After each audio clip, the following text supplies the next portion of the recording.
Tongeye kuguha ikaze nanone ku isengesho ribohora official. Ubuntu bw'Imana bubane nawe wowe uje hano ku isengesho ribohora official, cyangwa se tukaba dusanzwe tubana baranakoze sabone cyangwa se subscribe.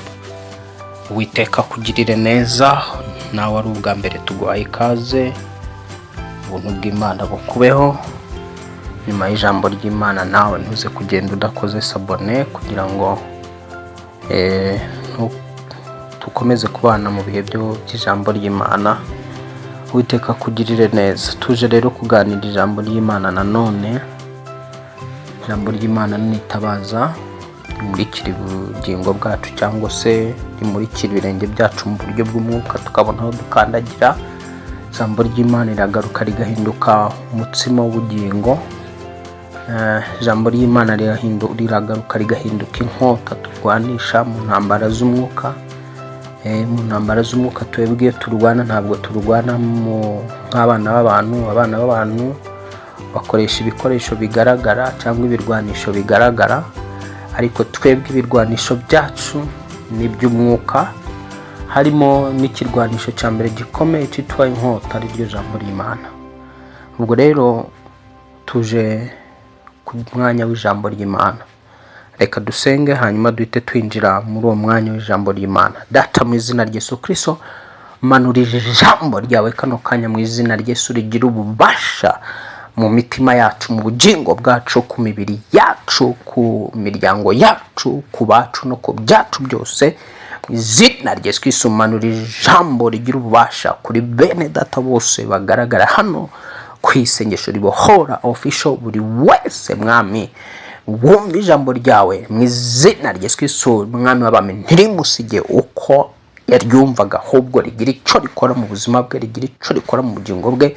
Nanjye ubwanje ijambo ryawe rigiye gucishwa mu mwami, rinyuremo, ariko naryo rikora akazi muri njye mu izina rya Yesu gakomeye, twese hamwe icyarimwe. Ijambo ryawe rikora ibikomeye mu izina rya Yesu, mu bwenge, mu mutima, ku mubiri, ku mibereho, mu izina rya Yesu Kristo, ku byo dukora mu buzima bwa buri munsi, ku miryango yacu. Reka ijambo ryawe mwami rimanuke risohoze umurimo waryo mu izina rya Yesu, ritubyibushye, rituzamure, ritugeze mu zindi nzego zo mu mwuka katika jina la Yesu. Fungura amatwi yacu y'umwuka yumva katika jina la Yesu. Imana itanga ugutwi kumva imbaraga z'umwuka wera, ngaho duhe ugutwi kumva ibyawe mu izina rya Yesu, kandi uduhe n'amaso abona mu isi y'umwuka katika jina la Yesu. Duhe n'akanwa kavuga mu isi y'umwuka kandi kakavuga ibikomeye, ni mu mbaraga y'amaraso Yesu Kristo. Amen, amen. Uwiteka aguhe ugutwi kumva mu mwuka mu izina rya Yesu, ko Satani ashobora kwicara mu gutwi, akicara mu gutwi kwawe, agagufunga kugira ngo utazajya wumva ngo usobanukirwe. Ariko ndasengera ugutwi kwawe kugira ngo Imana iguhe kumva no gusobanukirwa, kandi umutima wawe nawo Imana iwuhe kwakira ijambo ryayo. Kuko Yesu yaravuze ngo umunyabwenge wese ni umuntu wumva ijambo akarikomeza. Uwo rero agereranywa n'umuntu wubatse inzu ye ku rutare. Imvura iguye, imivu igatemba ikisuka kwa ya nzu ngo ntacyo ibasha kuba. So umunyabwenge rero ni uwumva ijambo ry'Imana akarikomeza, ariko akumva ijambo ryumve, akaryumva uko riri, ntaryumvirane. Imana iguhe ugutwi kumva ijambo ryayo mu izina rya Yesu Kristo. Rero tumaze iminsi twatangiye icyigisho gisobanura cyangwa se kivuga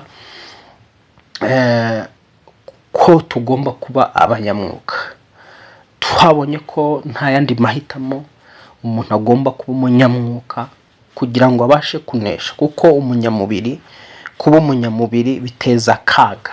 Kuba mu mubiri ukaba umunyamubiri biguteza akaga, katuma ubura ubugingo buhoraho, katuma Satani agukiniraho, abarozi bagukiniraho, imyuka ikuvogera uko yiboneye. Iyo wabaye umunyamubiri uba waharuriye, uba ufite amahirwe 100% yo kuba Satani yakwinjira no mu mubiri wawe ntumenye ko yawinjiyemo. Satani ashobora buri umuntu w'umunyamubiri utarinjira utaraba umunyamwuka. Satani aramwinjirira ntamenye ko yamwinjiriye. Urugero rwa hafi, Petero ataracira umwuka wera.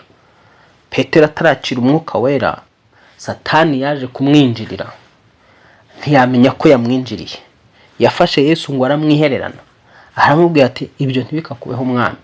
Yesu yaravuze ati umwana w'umuntu agiye kuzagambanirwa, ashyire mu maboko y'abanyabyaha, nyuma bamugirire nabi, bamwice, bamubambe ku musaraba, nyuma y'iminsi 3 ariko azazuka. Petero ngo aramwihererana, aramubwira ati ibyo ntibikakubeho. Yesu nawe aramubwira ati mva inyuma Satani. Kuko Yesu yari afite ijisho, yaje gutahura amenye yuko Petero urimo kumuvugisha atari Petero ahubwo ari Satani wamwinjiyemo. Biba ngombwa ko Yesu acyaha Satani wari winjiye muri Petero. So nuvuga rero umunyamubiri byoroha cyane, biroroha cyane, ni nko kunywa amazi. Ndetse no kunywa amazi ahubwo byo birakomeye. Ubundi umunyamubiri Satani kumwinjiramo no guhumbya no guhumbura, aba yamaze kwinjira. So imyuka mibi kwinjira mu muntu w'umunyamubiri no guhumbya no guhumbura. Imyuka mibi kwinjira mu muntu w'umunyamubiri, kandi rimwe na rimwe ntabimenye, kuko hari abantu baba bari kondana n'imbaraga z'umwijima, baba bari kondana n'imyuka mibi yarabinjiriye batabizi. Ugasanga bafite indwara ziterwa n'imyuka mibi, bo bakibwira ko ari indwara zisanzwe kandi ari indwara z'imyuka mibi batabizi. Kuko umunyamubiri nyine ni umunyamubiri biramugora kugira ngo amenye iby'umwuka. Reka dusome rino jambo riboneka mu Bakorinto, hanyuma nze dukomeze. Umunyamubiri biramugora cyane kugira ngo yimve iby'umwuka. Umunyamubiri rero twabonye ko ari umuntu ugengwa n'umubiri, utegekwa n'umubiri. Imana ireba ibona muri yasi ya mbere yo ku bwanwa, yaravuze ngo aba bantu umwuka wanjye ntuzakomeza kuruhanya nabiteka, kuko mbonye ko ari abantu b'umubiri gusa. Umuntu w'umubiri gusa. Twabonye ko umuntu ari umwuka w'ubugingo. Wowe rero ugomba kudomina umubiri wawe, ntabwo ugomba kukudomina. Iyo umubiri ugutegeka, umunyamubiri ategeka umubiri uramutegeka. Ntabwo aba afite control ku mubiri we. Icyo umubiri umutegetse nicyo akora. Ntabwo aba afite ububasha bwo kugira ngo we awutegeke, ntibikumukundira. So rero usanga umunyamubiri rero ibyo akora byose biba bishingiye ku bitekerezo by'umubiri, ariko umunyamwuka ibyo akora byose biba bishingiye ku Mana, biba bishingiye mu ijambo ry'Imana, biba abikora ari uko abibwiwe n'umwuka wera cyangwa se abiyobowe n'umwuka wera w'Imana, kubera ko ijambo riravuga ngo abayoborwa n'umwuka w'Imana nibo bana b'Imana. Ntabwo abanyamwuka dukora ibintu nkuko tubyumva cyangwa nkuko tubitekereza, dukora ibintu nkuko umwuka wera aba yaduhaye kubikora, tukavuga nkuko umwuka wera aba yaduhaye kuvuga. Ntabwo dupfa kuvuga gusa icyo tubonye. Umunyamwuka ntapfa kuvuga icyo abonye. Ntabwo umunyamwuka ashobora kwiyaturaho ibigambo bibi. Umunyamwuka akontorora n'ururimi rwe, agakontorora n'akanwa ke. Ntabwo ururimi ari rwo rutegeka umwuka. Umwuka ni utegeka ururimi. Umwuka ni utegeka amaso. Umwuka ni utegeka buri kimwe cyose uba ugomba gukora.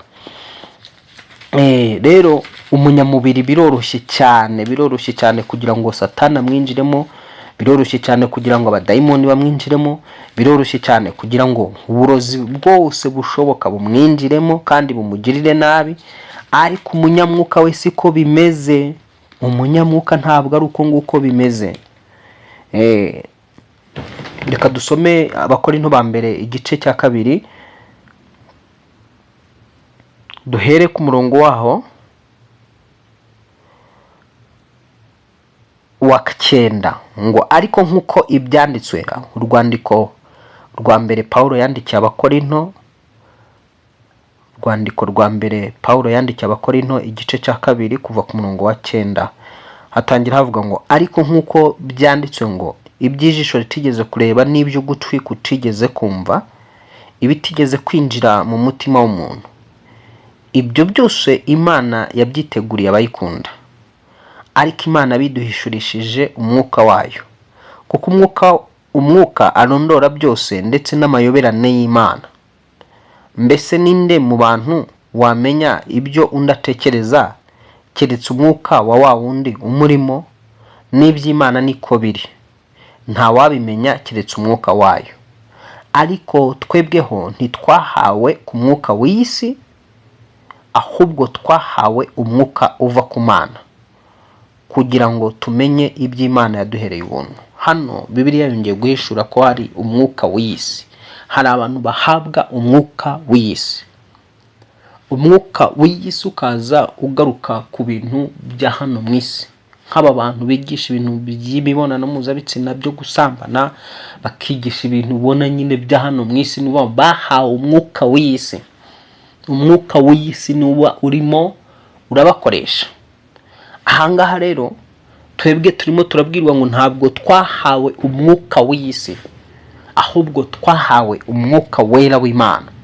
None uyu mwuka twahawe w'Imana uva ku Mana utumenyesha iby'Imana yaduhereye ubuntu, ukaduhishurira bimwe mu bihishwe umwuka w'isi utabasha kumenya.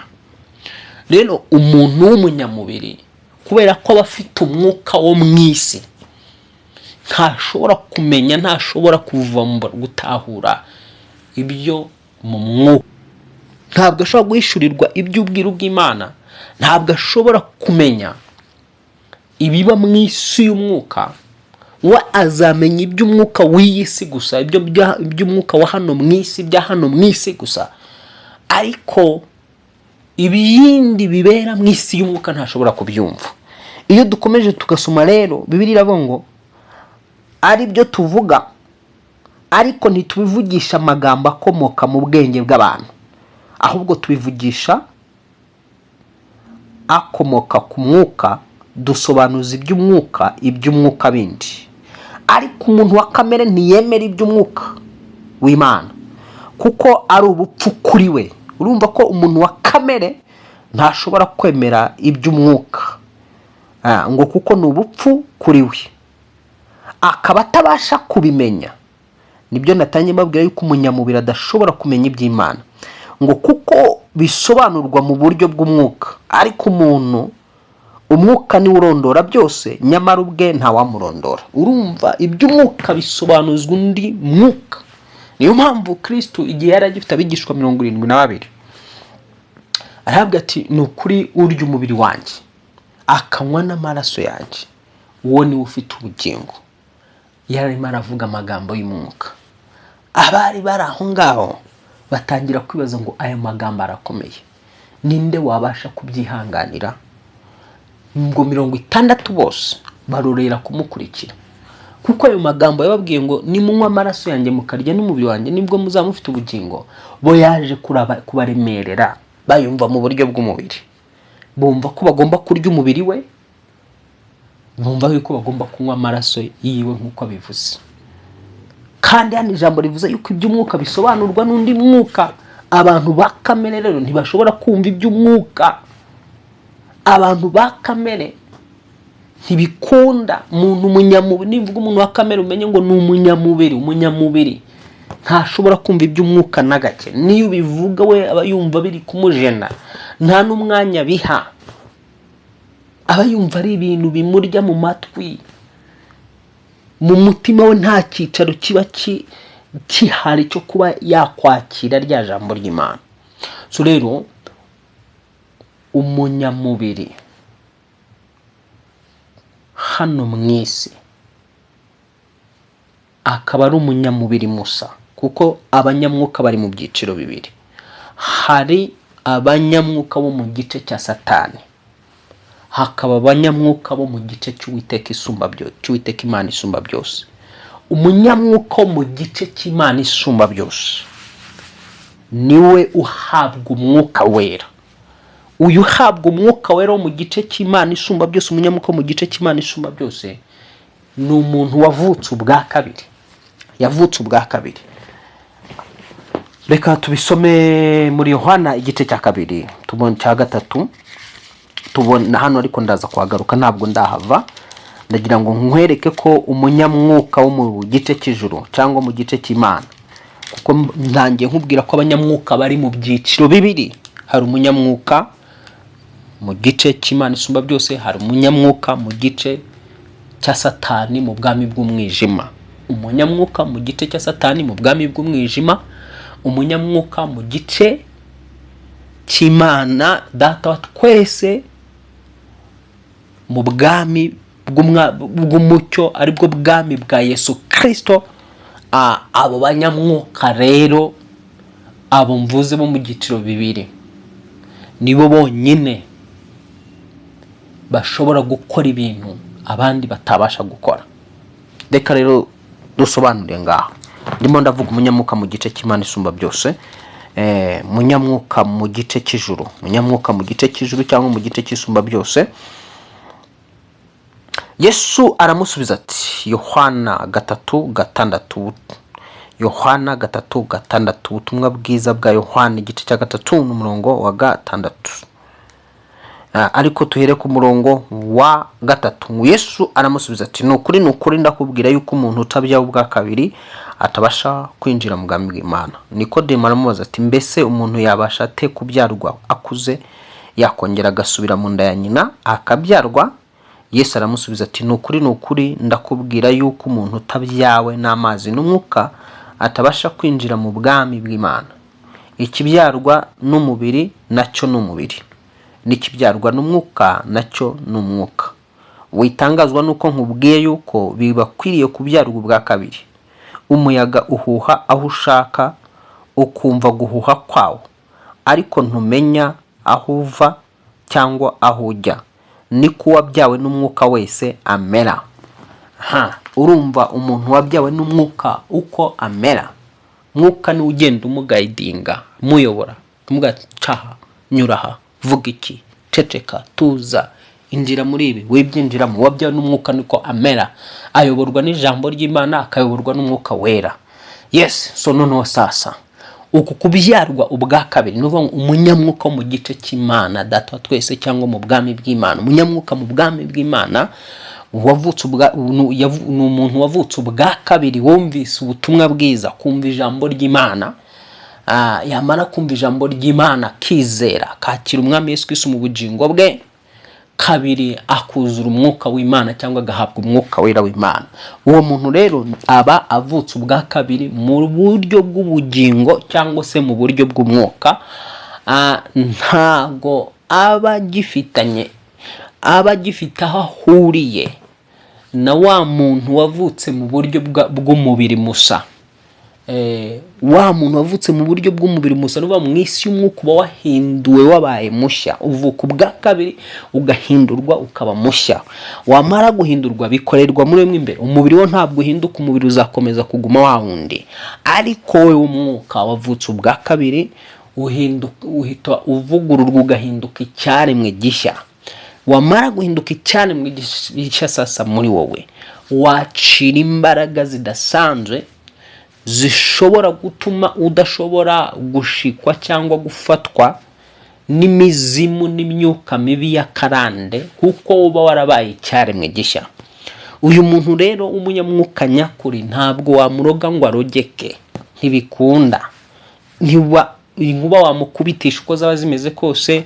Amacumu ya kirozi, hari ukuntu abarozi bajya batera abantu amacumu mu buryo bw'umwuka, bakabatera ibyuma mu buryo bw'umwuka. Hari ukuntu abarozi bakubitisha abantu inkuba mu buryo bw'umwuka, kandi umuntu kumva ngo inkuba yamukubise agapfa akubiswe n'inkuba, kandi atari inkuba nyankuba ahubwo ari daimoni ryigize inkuba. Hari ukuntu abarozi bajya bateza impanuka, bagateza abantu impanuka, umuntu akagonga impanuka igatwara umuntu mu buryo budasobanutse, kumva umuntu apfuye kirabiranye, apfuye mu buryo butunguranye, yiriwe ari muzima, arwaye umunsi umwe, ku mukeye bwaho kumva arapfuye. Ibyo hari ukuntu abarozi nyine mu burozi bwabo biba abantu bakabatwara muri ubwo buryo. Uwavutse ubwa kabiri, abo barozi rero nabo nibariho ni abanyamwuka mu gice cya Satani, ni abanyamwuka mu gice cy'imbaraga zabo z'umwijima. Twebwe tukaba abanyamwuka mu gice cy'imbaraga z'umwuka wera. Rero hano mu isi ugomba guhitamo aho ugomba kubarizwa. Ugomba kwinjira ukaba umunyamwuka wera mu gice cy'Imana Data wa twese. Nutemera kwinjira mu gice cy'ubwami bw'Imana ngo wemere umunyamwuka wera, reka mvuge umunyamwuka wera niho bisobanutse, kuko hari abanyamwuka wera n'abanyamyuka mibi. Noneho aba banyamyuka mibi nibo twita abarozi n'abakonikoni. Usibye ko ushobora kuba ufite imyuka mibi ariko utari umurozi, ahubwo warayoherewe, barayigutongereye, barayikuroze, barayiguteze, baraguhumanyije, abo mu gice cyo mu bwami bw'umwijima bagahamagara izo mbaraga z'umwijima ariyo myuka mibi bakayikohera, ukaba warwara indwara zikomoka ku myuka mibi, ukaba wahura n'ubukene buterwa n'iyo myuka mibi, ukaba wahura n'ibihombo biterwa n'iyo myuka mibi, umwana wawe akaba yabura ubwenge bitewe n'imyuka mibi, ukaba wahinga ntiweze bitewe n'imyuka mibi, ukaba wakorora ntibikunde bitewe n'imyuka mibi, ukaba abandi bajya bahora bahabwa ama promotion, wenda se uri mu gisata cy'ubarizwa muri domaine yawe barizwamo, ukabona bagenzi bawe barimo barahabwa ama promotion, bandi barazamurwa mu ntera, wowe ntugire gute, wowe ntuzamurwe, ukaba warenganya uzamura, kandi uzamura atari we kibazo, ahubwo ari wowe bagusunikiye imyuka mibi irazira kwambara. Ntabwo n'ibyo ukora byose ntibabibona kubera hari imyuka mibi wasunikiwe. Ariko nayo nkubwira ngo ku muntu ufite umwuka wera w'Imana, wabaye umunyamwuka mu ruhande rw'Imana, akaba yaruzuye umwuka wera, akaba azi imikorere y'iki gice kindi cya kabiri, ntabwo uwo muntu wamuroga ngo bikunde. Amahitamo rero naya namwe. Na Yesu ubwo yaravuze ngo ntawukeza abami babiri. Uhitamo kuba umunyamwuka mu bwami bw'Imana, ukakira imbaraga z'umwuka wera, ugakorera mu mbaraga z'umwuka wera, ukayoborwa. Cyangwa se wakumva yuko kurimbuka ntacyo bigutwaye, ubugingo bwawe ushaka kubutanga kwa Satani, ukazashya ukazarimbuka, ukaba wajoyininga icyo gice kindi. Ariko ndavugana nawe niba unyumva ubarizwa muri icyo gice cy'abana b'umwijima, wayobotse imbaraga z'umwijima, ukorera ku miti, wisiga ibintu, ubyambariraho. Hari ibyo bakubwiye ngo kuko ibi ngibi ujye ubishyira mu biryo by'umugabo, ibi ngibi ujye ubyambariraho, ujye ugatwara mu ikofi. Ibyo byose menya ngo wowe wamaze kujoyininga isi y'umwijima, urimo urakorana n'abadayimoni, urimo urakorana n'imyuka mibi, nunapfa uzarimbuka. Ubugingo bwawe wabutanze kwa Satani, waretse Imana yakuremye, yakuzanye mu isi, uyoboka ikiremwa, wizerera mu biremwa, wizerera mu dufu, ukizerera mu tuntu wambariraho mu biheko n'ibindi byose. Wowe uri uwo gushya, hindukira mu izina rya Yesu, ufata ibyo bintu bijugunye, usesa amasezerano ufitanye n'icyo gice wari warajoyininze. Kuko igihe cyose wagiye muri kiriya gice cya Satani, ugacibwa indasago, ukagira ibyo baguha, ukabigendana, ukabyambariraho, ukabinywa ibindi, ukabyisiga, ukagira gute ibintu nk'ibyo, menya ngo wamaze kujoyininga igice cy'ubwami bw'umwijima. Watangiye kwizerera mu bwami bw'umwijima, urimo urizerera mu biremwa, urimo urizerera mu bigirwamana. Waretse Imana, uyoboka ibigirwamana, uyoboka uburozi. Biriya ni uburozi, ariko kuko imyuka mibi ikorana n'uburozi. Nta burozi nta myuka mibi, nta myuka mibi nanone nta burozi. Ni ibintu utatandukanya. Ntiwatandukanya imyuka mibi n'uburozi, kandi nanone ntiwatandukanya uburozi n'imihango n'imigenzo. Imigenzo nanone ya gipagani ntiwayitandukanya n'abadayimoni. Aba bajoyininze icyo gice rero, ni ukuvuga ngo babaye abanyamyuka mibi, nibo banyamwuka mubi. Abo bari mu isi y'umwuka, mu gice cy'ubwami bw'umwijima. Twebwe rero turavuga kuba umunyamwuka mu gice cy'ubwami bw'Imana, aho tuvuka ubwa kabiri twakira Yesu Kristo umwami n'umukiza n'umucunguzi w'ubugingo bwacu, tumaze kumva ijambo ry'Imana tukuzura umwuka, tugahabwa umwuka wera, tukavuka ubwa kabiri mu buryo bw'umwuka, tukaba abanyamwuka, tukayoborwa n'ijambo ry'Imana, tukayoborwa n'umwuka wera w'Imana, ndetse kandi tukaba mu buzima busabana na Data wa twese wo mu ijuru biciye mu gusenga, kuko gusenga niwo muyobore Imana yadushiriyeho twebwe abo mu ruhande rw'Imana Data wa twese umuremyi w'ijuru n'isi, cyangwa se abo mu bwami bw'Imana. Twashyiriweho umuyoboro wo ducamo tuganira na Papa. Uwo muyoboro witwa gusenga, tuganira n'ijuru rikaduha amakuru, rikatwigisha, rikatusobanurira ibiriho n'ibizabaho, ibitubaho, ibyo tuba turimo turacamo n'impamvu tubicamo, rikatubwira uko twitwara n'uko tugomba kugenda. So rero umunyamubiri uwo nguwe wapi ntibimureba. Niyo mpamvu umunyamubiri niwe biroroha cyane kugira ngo umunyamubiri bamuyobye ayobe. Umunyamubiri iyo ahuye n'ukorana n'imyuka mibi ntashobora kumenya ngo yarakorana n'imyuka mibi, ntiyabimenya. Waba yumva ari ukwivura, ari ukujya kwa muganga bakamuvura imihango bamukoraho akumva ko arimo arivuza. Umunyamubiri nyine bakamuca ibirasagwa akumva ko barimo baramuvura, bakamukoreraho imigenzo n'imihango akumva yuko barimo baramuvura, bakamwogosha umusatsi bakamukoreraho imigenzo akumva yuko bari kumuvura, bakamushyira ahantu bakamworosha ishuka, bakamukoreraho ibintu by'imigenzo, bamworosha ishuka hasi munuza bagacana, ubundi bagatongera bakavuga ibigambo, uwo muntu akumva ko bari kumuvura. Bakamubwira ati sohoka ujye ku nyanja ukuremo imayo yawe, numara kuyikuramo uvuge aya magambo n'aya uyite mu nyanja, hanyuma ugende utareba inyuma, urabona amafaranga, akumva yuko nyine bari kumuvura ubukene. Agiye kuba imigenzo itandukanye ya satanike. Bakamubwira bati genda uzane udusatsi two ku myanya y'ibanga, utuzane ugire gutyo. Umuntu akumva ko bari kumuvura, kuko nyine ni umunyamubiri barimo baramurindagiza ntazi ibyarimo. Undi bakamubwira ati ufate ibi n'ibi ugende ukore gutya na gutya, ujye ushyira mu biryo, ibindi ushyire munsi y'umusego, akumva ko ari ukuvura. Kumbe wowe wamaze kugeninga ubwami bwa Satani. Kwa taarifa yako wamaze kuba n'umurozi, wamaze kuba umunyamwuka mu gice cya Satani.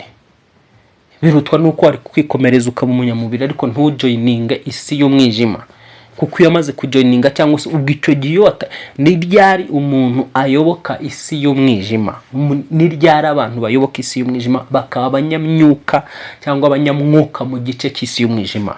Ni igihe cyose wagiye mu bapfumu, ni igihe cyose watangiye gucibwa indasago, watangiye gukoresha ibintu byose byavuye ku bicaniro by'abapfumu. Icyo gihe menya ngo watangiye kujoyininga, wayobotse ubwami bw'umwijima, wayobotse isi y'umwijima. Niyo wasenga ibyo ngibyo bikora, menya ngo wowe iyo usenga si Imana nyakuri, wamaze kuyoboka Satani. Niyo wakwambaza Imana ntukamenya ngo ntuzibwire ngo wowe wambaza Imana yo mu ijuru, wambaza Satani. Niyo mpamvu Yesu yajyaga abwira bariya abayuda akavuga ngo mukomoka kuri so Satani. Bo barasengaga, reka tubisome mu byumve neza muri Yohana igice cy'umunani. Byumve neza ko umuntu ashobora kuba ari uwa Satani atabizi. Umuntu ashobora kuba rwose ari uwa Satani, yaramaze kuyoboka Satani, amufata azi ngo agatsimbarara, akabazi yuko ari gusenga Imana nyakuri, kandi mu by'ukuri wapi ari umwana wa Satani. Umva mu Yohana igice cy'umunani kuva ku murongo waho, wenda reka duhere ku murongo waho wa mirongo, duhere ku murongo waho wa 39. Baramusubiza bati Aburahamu niwe data. Yesu arababwira ati iyo muba abana b'Aburahamu koko muba mukora ibyo Aburahamu yakoraga, ariko none dore murashaka kunyica kandi ndi umuntu ubabwiye iby'ukuri, ibyo numvise ku Mana, nyamara Aburahamu we ntiyagize atyo. Ibyo mukora ni nk'ibyaso. Baramubwira bati ntituri ibibyarwa, ahubwo dufite data umwe ari we Mana. Urumva abantu dufite data umwe ari we Mana. Kwemera kwabo kwabumvishaga ko bafite data umwe ari we Mana. Ariko umva ukuntu Yesu yaje kubabwira.